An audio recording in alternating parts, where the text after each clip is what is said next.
Então vamos falar sobre os debates bíblicos que têm ocorrido aí no TikTok, né? A plataforma do TikTok, por dar suporte a lives, possibilitou o povo fazer live de todos os tipos.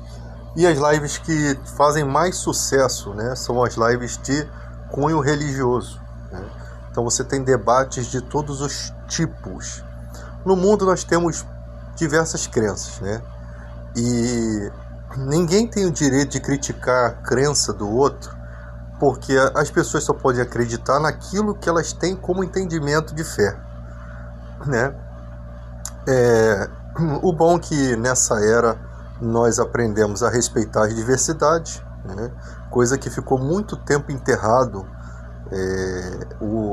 Agora nós discutimos sobre situações diversas, de respeito também à sexualidade das pessoas, a religiões de matriz africana. Então nós chegamos numa concepção boa, né, de que não se deve haver preconceito contra as outras religiões. Algumas religiões criticam as outras, algumas pessoas criticam as outras. Nós às vezes numa live vamos conversar com judeus, e aí como cristão eu não consigo citar textos do Novo Testamento porque os judeus não aceitam os textos do Novo Testamento. E aí que entra um embate, porque o Novo Testamento é uma aliança, um novo concerto baseado em melhores promessas. Os caras começam falando que não tem Satanás no Antigo Testamento e o Novo Testamento só fala de Satanás. Ou seja, se eu tiver que falar dos valores espirituais daquilo que o Novo Testamento está dizendo, como um suporte muito mais avançado do que o Antigo, né, eu não consigo, porque eles não aceitam, né? Então eles ficam debatendo um assunto. Vai debater Satanás, eles querem debater só no Antigo Testamento, sendo que toda a revelação sobre esse ser está no Novo Testamento. Então não tem embate, né? Jesus veio para desfazer as obras do diabo, né? Chegam-se dizendo na live que que Satanás não existe, que não existe inferno, que o nome de Jesus não é Jesus mesmo, que Jesus não é Deus Filho, né? Que ele não existia antes de vir ao mundo.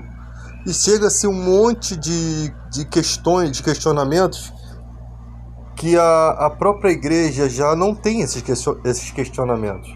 Então as igrejas não têm esse questionamento.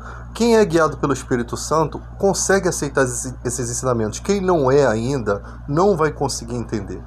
O Novo Testamento, olha as melhores, vou citar só algumas para também não ser extensivo, porque às vezes eu entro em lives de cristão e o cara quer citar 30 versículos para apoiar uma coisa, né? E ali o cara faz uma pregação, fica aquela coisa exaustiva, uma coisa chata, e você não consegue dialogar certos assuntos. As pessoas querem pregar, elas ainda não entendem como é chato pregar para quem quer dialogar, né, assuntos. Dialogar é você dar uma opinião, espera o seu tempo, o outro dá uma opinião, espera o seu tempo, e tem lives que é uma bagunça só, que ninguém entende nada do que está sendo falado. Em Colossenses 1,13, ele nos tirou do império das trevas e nos transportou para o reino do Filho. Nós fomos selados pelo Espírito Santo, nós nos tornamos propriedade exclusiva de Deus. Aquele que está em Cristo, Deus o guarda, e o maligno não toca. Quem é esse maligno? Que império das trevas é esse que a gente precisava ser tirado quando aceitamos a Jesus, né? De como Jesus pode perdoar pecados? A quem os judeus confessam seus pecados? Jesus, ele foi questionado por ele falar para um homem enfermo que os pecados dele estavam perdoados. Os fariseus, mas só Deus pode perdoar pecados, porque no Salmo 103 diz que só Deus podia perdoar. E ele disse: para que saibais que o Filho do Homem tem poder, autoridade para perdoar pecados, então levanta, toma o seu leito e anda, né? Qual é mais fácil dizer para ele? Os pecados estão perdoados ou curar ele? Qual era mais fácil? Então, Jesus mostra essa autoridade para perdoar pecados. Jesus, se você pegar o texto em hebraico, que Jesus fala assim: a quem vocês pensam que o Messias, né, que o Cristo é filho de Davi? Como que pelo Espírito Santo Davi chama ele de Senhor? Disse o Senhor ao meu Senhor: assenta-te à minha direita até que eu ponha os seus adversários por estrado dos seus pés. Disse o meu Yavé ao meu Adonai. Tem dois senhores ali. Em Hebreus 1 fala que pelo qual também fez o universo. Jesus fez o universo junto com Deus. 1 de João 1 diz: tudo que foi feito, nada do que foi feito sem ele. Ele estava desde o princípio com Deus. Todas as coisas foram feitas por ele e nada do que tem sido feito foi feito sem ele. Pela boca de 2 ou 3 testemunhos, toda palavra se confirma. Isso está escrito. Então você tem vários testemunhos. No próprio Hebreus 1 diz que a todos os anjos devem adorar a Jesus, que Jesus não é anjo, ele é filho, né? Então, você tem toda uma narrativa. Isaías 9,6 fala que ele é pai da eternidade, que ele é Deus forte, que ele é príncipe da paz. O próprio Isaías narra. Como é que o cara pode ser pai da eternidade se ele não é eterno? A dificuldade que essas pessoas têm de entender. Há um só Deus soberano, o Deus Pai. E há um Deus Filho, que também é eterno, que tem toda a característica do Deus Pai. Porque diz a Bíblia que nele habita corporalmente todas as características da divindade de Deus. Habita corporalmente nele. Entende? Então as pessoas têm muita dificuldade de compreender que Jesus é Senhor, que Jesus também é Deus, que Jesus também é eterno. Quem me vê, vê o Pai. Né? Eu e o Pai somos um. Eles são eternos, eles têm características de pureza, de santidade. Chega-se nessa live dizer que Deus é mau, que Deus criou o diabo mau. Eu falo, então se Deus criou o diabo mau, por que vai condená-lo ele num lago de fogo e enxofre? Não, mas não tem lago. O lago de fogo e enxofre preparado para Satanás e seus anjos, né? Ali haverá choro e ranger de dentes e serão atormentados para todo sempre. E ali também vão estar os que não estiverem inscritos no livro da vida, vão acabar caindo também no lugar de tormento que era preparado para Satanás e seus anjos. Tá? Então, aí quando você vai falar disso, os caras não aceitam o Novo Testamento. Por quê? Porque não foi concedido a eles ainda essa aceitação. Mas devemos parar de pregar? Não. Paulo, ele pregou e ele diz que só os de Bereia conferiram as coisas como são. O que é conferir? É pegar os textos do Novo Testamento, que está sendo anunciado, e conferir com o Antigo Testamento, e conferir com o original. Pelo menos para se ter ideia, o que esse cara está pregando? Ele está pregando um Deus novo? O que ele está pregando? É verdade? Ele está baseando a pregação dele nos textos dele? Porque, tipo assim, os caras não aceitam. Os cristãos de Bereia estavam recebendo uma mensagem e eles apuravam as coisas. Eles não descartavam a fé das pessoas. Eles não desmereciam, né? O nome de Jesus não é Jesus, é Yeshua, tá? Sendo que o aramaico, que era a língua de Jesus, deu origem a várias línguas.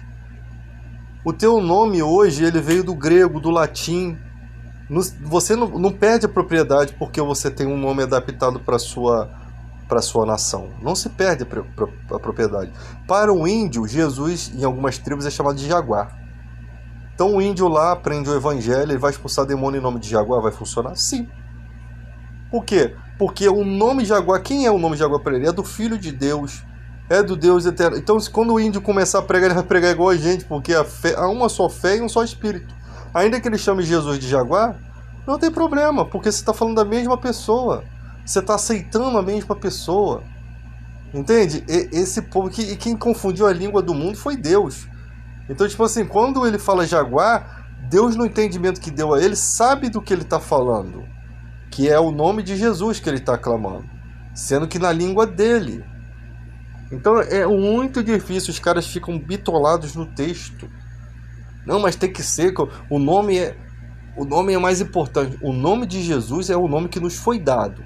Mas os caras só querem saber do nome de Deus, Yavé. Sendo que Paulo diz que todas as coisas foram sujeitas a Jesus. Quando diz todas as coisas, isso exclui o Pai. Deus sujeitou todas as coisas a Jesus, foi porque Ele que morreu por nós. Tudo é para Ele, tudo é por Ele, para Ele. As pessoas não conseguem entender isso. Então, se elas não aceitam o Novo Testamento, elas não têm nada. Elas não têm a graça. Quando foi questionado Jesus que os discípulos dele não jejuavam e de João Batista sim, Jesus começa uma narrativa.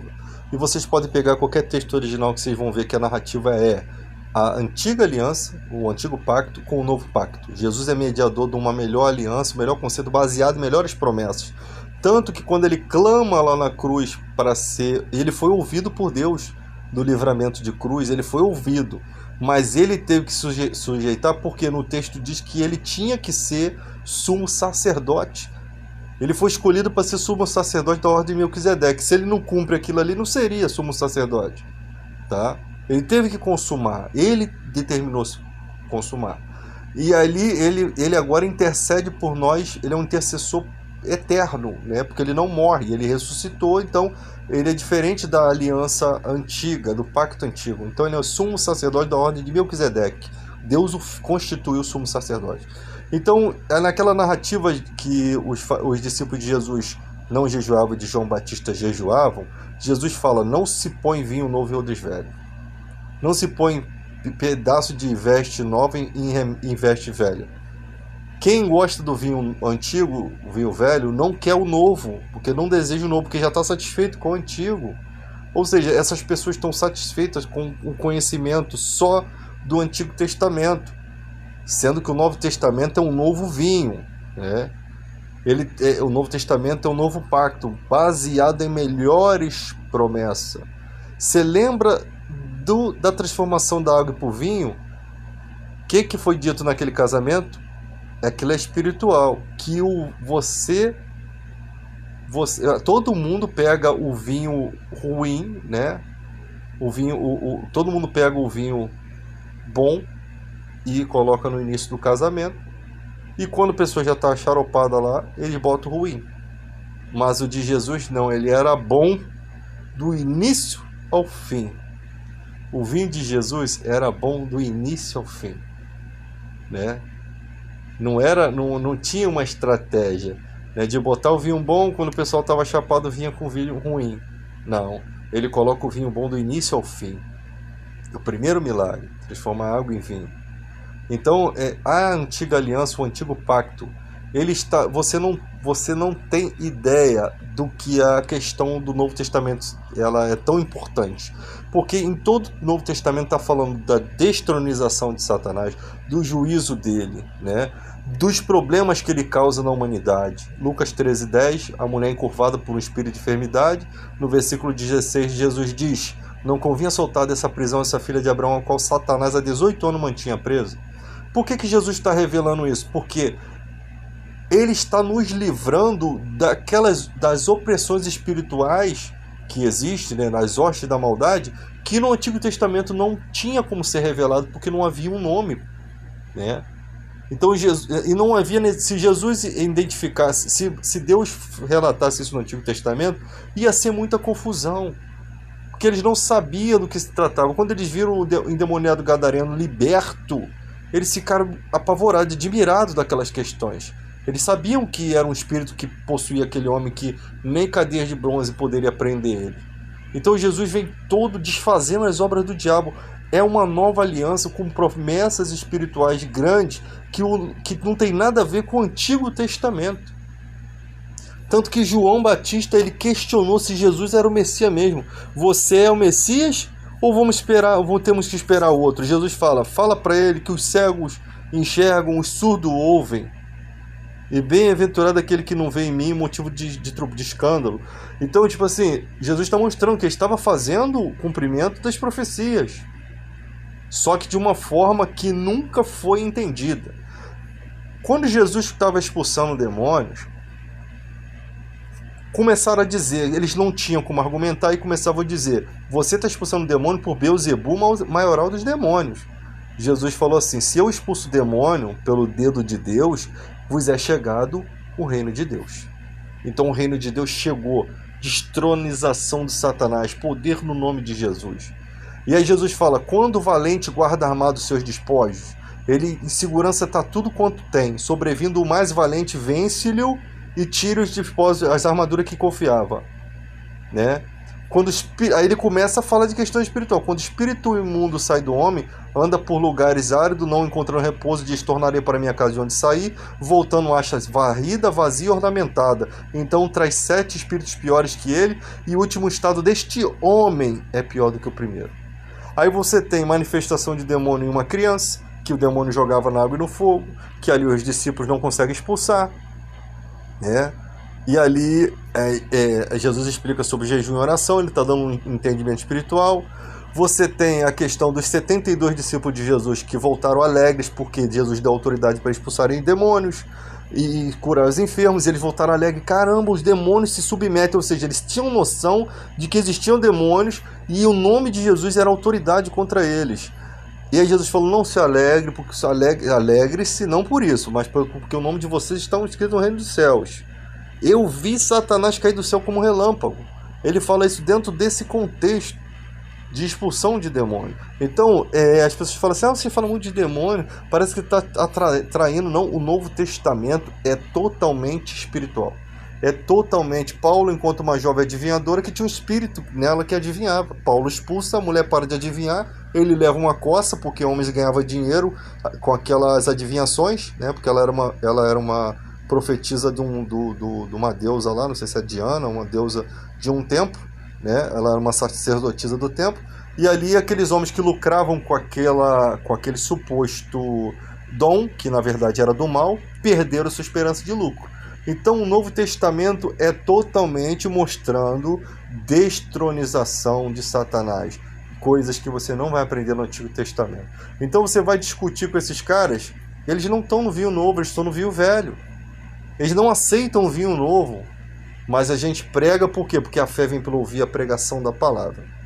Tá? E a palavra de Deus, Isaías 55:11, lá no livro do Antigo Testamento, a palavra de Deus nunca volta vazia. Ela é como a chuva do céu, que não volta para o céu sem antes regar a terra. Então a palavra de Deus tem poder. Então quando a gente prega essas questões, a gente está liberando poder. Então a gente vai ter resistência. Paulo viu que ninguém ouvia a pregação dele, mas os de Bereia ouviram. Então ele conseguiu alguns. Nem sempre vão te ouvir, mas vão ter aqueles que vão apurar as questões. Esses cristãos de Bereia eram mais nobres, por quê? Porque eles não descartaram, eles estavam atentos à mensagem de Deus. E outra coisa, se Paulo estivesse errado, era obrigação deles corrigir o caminho de Paulo. Para que se estuda então, gente, se a gente não vai debater? Às vezes o que me irrita é que você fica numa live e aí o cara quer ficar num tema, não deixa o Espírito Santo ter atuação. Sabe, as pessoas não, tipo assim, eu vejo muita arrogância, eu vejo muita prepotência, eu vejo muita gente que só quer mostrar seus conhecimentos. Eu vejo gente que não tem equilíbrio quando prega, porque ainda não consegue se ver pregando, não consegue. Todo mundo comete todos esses erros. Os discípulos cometeram esses erros de achar quem era o maior deles. Jesus falou, o maior é o que serve a todos. Quem quiser ser o maior é o que serve. Se eu que sou o mestre de vocês lavei os vossos pés, os pés de vocês têm que lavar os pés uns dos outros. A humildade, entende? Então, tipo assim, não podemos perder a humildade. O que nós vemos no homem eu sou, a arrogância, eu sei, o que importa é o que eu sei. E a pessoa fecha a questão naquilo. Os de Bereia eram sábios, mas estavam dispostos a ouvir, estavam dispostos a estudar o texto, estavam dispostos a ouvir o que Deus tinha para falar. E eles ganharam valores espirituais que ninguém podia dar a eles, a não ser Deus, através do mensageiro Paulo. Então, quando Paulo chega lá, ele não olha para o homem, eles não olham para o homem, eles olham, por que esse cara está pregando aqui? Vamos ver aqui. Irmão, isso aqui que você está pregando não está certo. Isso aqui, peraí, tem alguma coisa aqui. Não, realmente o texto está dizendo o que ele fala. Olha, começa uma admiração exacerbada acerca de Paulo. Começa uma... Cara, que esse cara está trazendo uma mensagem de Deus para nós. Nós não podemos fechar os ouvidos para Deus, gente. Nós não podemos. Nós temos que ouvir. Né? Agora, vai ter gente que não... Tem gente que não vai aceitar porque é uma mensagem forte. Né? A parábola do semeador diz que quando você está pregando a mensagem, o maligno vem e arrebata. Então a pessoa dá aquela loucura, aquele rompante que a pessoa não quer mais conversar sobre o assunto, é o maligno arrebatando. De alguma forma no mundo espiritual causou algum desconforto, alguma irritabilidade que a pessoa não quis ouvir. Não tem problema. Porque é muito rápido. O que o diabo tem medo é dessa palavra, porque ela liberta o homem e todos esses conceitos começam a entrar no coração do homem e o Espírito Santo começa a guiar ele na verdade e vai preparar para ele ser um cidadão de Deus. Então, tipo assim, você tem a igreja do século XXI totalmente afundada no materialismo. É uma infamação, né? Uma difamação do caminho da verdade para que as pessoas não levem em consideração quando você está pregando. É toda uma barreira que o diabo fez através de quê? De homens corruptos, de homens que amaram mais o dinheiro, né? Não se pode servir a dois senhores, porque você vai aborrecer um deles, ou não pode servir a Deus e as riquezas, né? Então o cara está numa posição privilegiada de ensinamento, ele começa a pensar em dinheiro, o mal entra no coração dele, daqui a pouco ele é dominado por aquele pensamento, ele não consegue mais voltar para ele é como aqueles mágicos que Paulo e que Pedro encontraram, que um que tentou comprar o dom do Espírito Santo e Pedro o repreendeu. O teu coração está em laço de amargura, porque como Deus pode se manifestar para o cara, mostrar uma revelação que é magnífica e o cara achar que pode comprar aquilo com dinheiro? Agir de malandragem com Deus, cara. Então para esse cara não tem mais condições. Ele perdeu a oportunidade única. E por que pregamos? Para servir de testemunho, não quando digo contra a pessoa, mas de que o evangelho foi pregado a toda criatura. Ou seja, se a pessoa tiver prejuízos espirituais na vida dela, ela não pode culpar a Deus, porque Deus levou um mensageiro ali para poder falar uma palavra para ela, para poder cuidar da vida dela. Quem seria você, se você tem quantos anos de crente? 20 anos. Quem seria você 20 anos sem ser crente? Como é que seria a sua vida? De repente você já estaria morto, ou você já estaria feito um monte de besteira, teria casamentos, relacionamentos que trouxeram filhos que não são filhos do seu amor, que você não tem vontade de cuidar ou os abandonou. Então o prejuízo espiritual de quem não quer receber a palavra é muito grande, tá? Mas recebe se quiser. O que Deus está trazendo são coisas magníficas. Então pega a bênção se você quiser. Pega a bênção se você quiser. É como se Deus falasse assim, ele tá humildemente vindo até o seu coração, até o seu portão, para te mostrar um caminho. E você diz não? Beleza. Mas o testemunho está aqui. Eu dei o meu filho, e Deus amou o mundo de tal maneira que deu o seu Filho unigênito para que todo que nele crê não pereça, mas tenha vida eterna. Ele veio à tua casa, ele não queria só te oferecer a vida eterna, ele queria te oferecer uma vida no Espírito. Uma coisa boa que só os cristãos entendem isso. E são gratos por isso. Mas você disse não, e ele respeitou o seu não. É assim que funciona. Deus não invade, não mete o pé na porta. Nós sabemos muito bem disso. Mas o prejuízo que você vai ter? Muitos prejuízos. Como eu falei, muitas coisas que você poderia não passar na vida, você passa pela consequência de você não querer valores espirituais, mas preferir, né? Como a Bíblia fala, eles não se aproximam da palavra porque não querem que suas obras sejam manifestas. Agora, quem está em Deus quer que os seus pecados sejam manifestos para que possa o quê? Ele possa tratar, você mesmo possa confessar esses pecados, conversar com Deus acerca desses pecados e pedir a ajuda dele nessa situação, né? Então quem quer Deus se inclina para as coisas do Espírito, quem quer a carne vai se inclinar para as coisas da carne. Quem planta na carne colhe corrupção, vai colher um monte de coisas ruins, né? Vão se aproximar pessoas ruins, ela não vai ter olhos espirituais para ser prudente como uma serpente, né? Ela não vai entender certas situações que estão acontecendo na vida dela, né? Então quando você está sozinho, quando a tua vida desmorona, se a sua vida está alicerçada em Cristo, na rocha, né? Você vai ser como Davi. Elevo os meus olhos para o monte, de onde virá o meu socorro? Quando eu olho para as dificuldades, para os problemas, de onde vai vir meu socorro? O meu socorro vem do Senhor que fez o céu e a terra, né? Ele habita num coração contrito, né? Um coração contrito Deus não despreza, um coração quebrantado Deus não despreza. E Jesus fala, aquele que vem a mim de modo algum eu lançarei fora. Deus é recompensador dos que o buscam. Você começa a buscar a Deus, você já sente as transformações. Só que vem perseguições, porque a parábola do semeador diz que vão vir perseguições. Vai vir perseguições do mal. Você está entrando na luz, as trevas não querem que você entre na luz. Então vai vir perseguições. Ninguém pode dizer para você que vai dar tudo certo. Pode ser que você seja recompensado por um tempo com coisas boas, mas vai vir lutas. Porque o mal, não, o Jesus o chama de valente, que guarda armado, né? E Jesus o vence e destrói a armadura que ele confiava. Ou seja, ele botou uma proteção contra uma proteção maligna para impedir das coisas entrarem na sua vida, e Jesus destruiu essa armadura espiritual que ele criou em volta da sua vida, e ele te tirou, e Colossenses 1,13, te transportou do império das trevas para o reino dele.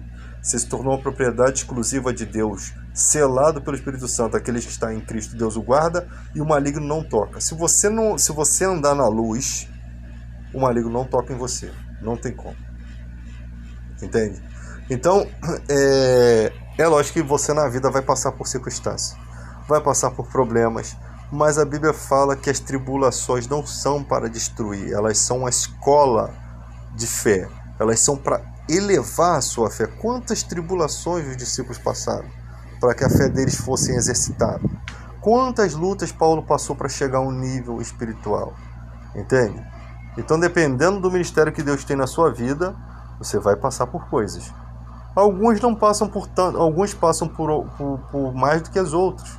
Alguns morrem nessa caminhada, mas morrer em Cristo é lucro, né? E outros vivem tranquilos, mas muitos são chamados, poucos são escolhidos para ser determinadas obras mais fortes, né? Porque requer atributos, porque requer a vontade de Deus, porque é Ele que está calculando o que você vai ser lá no céu, que tipo de recompensa você vai ter lá no céu. Então parece que já tem um lugar para você lá que você precisa assumir, mas você tem que ter qualificações para assumir aquilo. Para você ser honrado, você tem que ter feito coisas aqui, né? Permitido que Deus, através da sua vida, né? Você vê o que Deus permitiu na vida de Paulo, um homem que perseguiu a igreja, mas depois ele fala: ai de mim se não pregar o evangelho. A situação dele foi mesmo de uma inquisição divina, né? Mas uma forma diferente. Mas é um homem que foi arrebatado ao terceiro céu, viu coisas inefáveis. É um homem que passou a desejar valores espirituais. Na verdade, a vida de Paulo, ela já era nesse ritmo de desejo, porque ele era fariseu dos fariseus. Ele possivelmente era de uma linhagem farisaica ali, que tinha os essênios, tinha outras linhagens, né, de pessoas que realmente eram mais tementes a Deus ali. Então ele já estava naquele caminho, só que ele estava no vinho velho, ele ainda precisava conhecer o vinho novo. Ele começa a estudar os pés de Gamaliel, ele estuda as questões sobre Jesus, e aí ele começa uma nova caminhada, de perseguidor passa a ser perseguido, né? E o Novo Testamento é quase todo escrito por ele. Então, hoje em dia, o feito dele lá nos alcança hoje. Até hoje ele está recebendo recompensas espirituais, né? Até hoje o tesouro dele, como Deus conhece o futuro, sabe muito bem quantas moedinhas Paulo tem. Então, gente, é só isso.